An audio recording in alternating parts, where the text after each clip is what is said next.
Ashley here at Covington, and today I'm going to show you some key features on the 1510 trim saw slab saw and how to use it. The very first thing you want to do with your Covington trim saw is turn off this coolerant control valve. You turn it off by turning it right, righty-tighty. The next thing you want to do is turn your trim saw on so the blade is spinning, and we're going to pour our oil or our water into this hole in the back. Since I'm going to be cutting agates, I am going to use Covington's Rockhound oil, which is a food-grade mineral oil with two additives. One raises the flash point and one reduces the smell.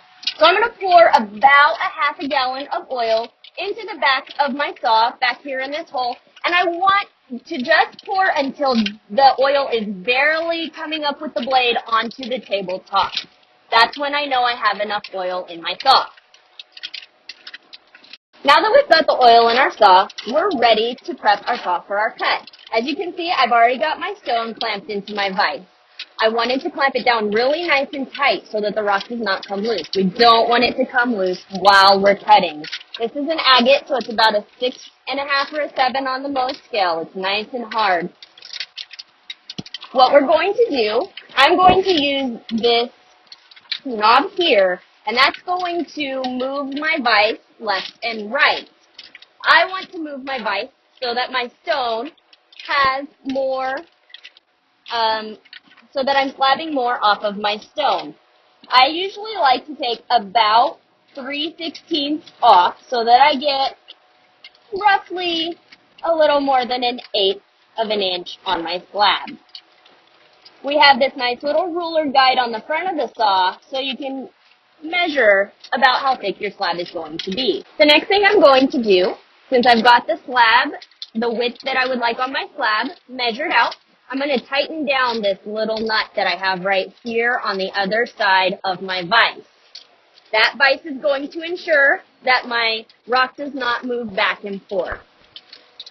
The next thing I'm going to do is push my rock nice and close up to my blade. Just about like that. You can see my power feed mechanism over here. This is what pushes the power feed mechanism and the rock into the saw blade. The clamp goes in front of it. I'm leaving a little bit of room here so that as we're, it gives my saw time for the oil to come up on the blade and get onto the rock before it actually starts cutting. It gives time for my blade to cool off before contact. I am also going to do one other thing. I'm going to take and measure the width of my rock, and I'm going to take that width and set it on the back side of my switch so that my switch turns off when my rock is done cutting.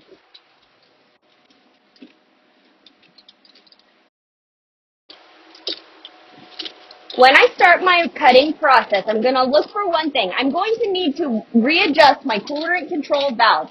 At the beginning, you remember we turned it off by turning it right. Now what we're going to look for as the rock is cutting, we're going to look for that oil to stop coming up on the blade.